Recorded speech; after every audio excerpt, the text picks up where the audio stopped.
Hai, semangat pagi. Kali ini aku akan meresensi sebuah buku yang berjudul Untuk Indonesia yang Kuat, 100 Langkah untuk Tidak Miskin. Buku ini dikarang oleh Likwina Hananto dan memiliki 240 halaman. Ada 3 bagian penting dalam buku ini, yaitu yang pertama, definisi golongan menengah, kemudian yang kedua, menabung saja tidak cukup, dan yang terakhir, golongan menengah yang kuat untuk orang sekitarnya.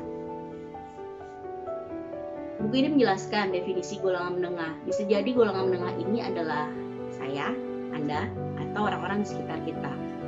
Mengapa golongan menengah Indonesia harus kuat? Menurut Likwina adalah kita adalah golongan yang berdaya yang berjumlah cukup banyak, sehingga saat kita kuat maka Indonesia akan menjadi lebih kuat.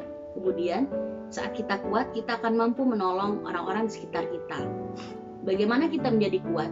Tentunya dengan memiliki kemampuan untuk merencanakan keuangan kita secara lebih baik. Saat ini, bahkan sejak kecil yang digadang-gadangkan untuk kita adalah menabung. Tapi tahukah kalian, menabung itu tidak cukup, karena saat kita menabung, uang akan tergerus oleh inflasi. Jadi bagaimana supaya uang tidak tergerus oleh inflasi? Solusinya adalah kita harus berinvestasi. Nah, kalau investasi biasanya yang dijual adalah keuntungannya sekian persen. Buku ini tidak seperti itu. Likwina mengajak kita untuk merencanakan keuangan secara lebih baik dengan cara pertama kali berpikir, apa tujuan keuangan yang hendak kita capai. Kemudian saat kita tahu tujuan keuangan yang dicapai, kita akan tahu instrumen investasi apa yang tepat untuk tujuan keuangan tersebut. Tentunya tujuan keuangan yang jangka pendek dengan jangka menengah maupun jangka panjang akan berbeda instrumennya. Kemudian yang menarik dari buku ini adalah Likwina memberikan 100 langkah untuk tidak miskin.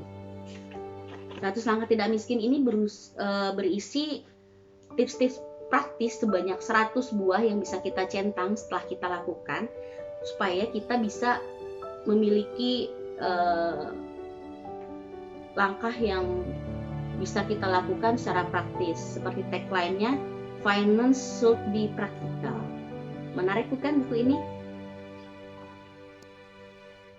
Sebuah buku yang hanya dibaca hanya akan menjadi pengetahuan, tapi sebuah buku yang akan dipraktikkan akan menjadi luar biasa.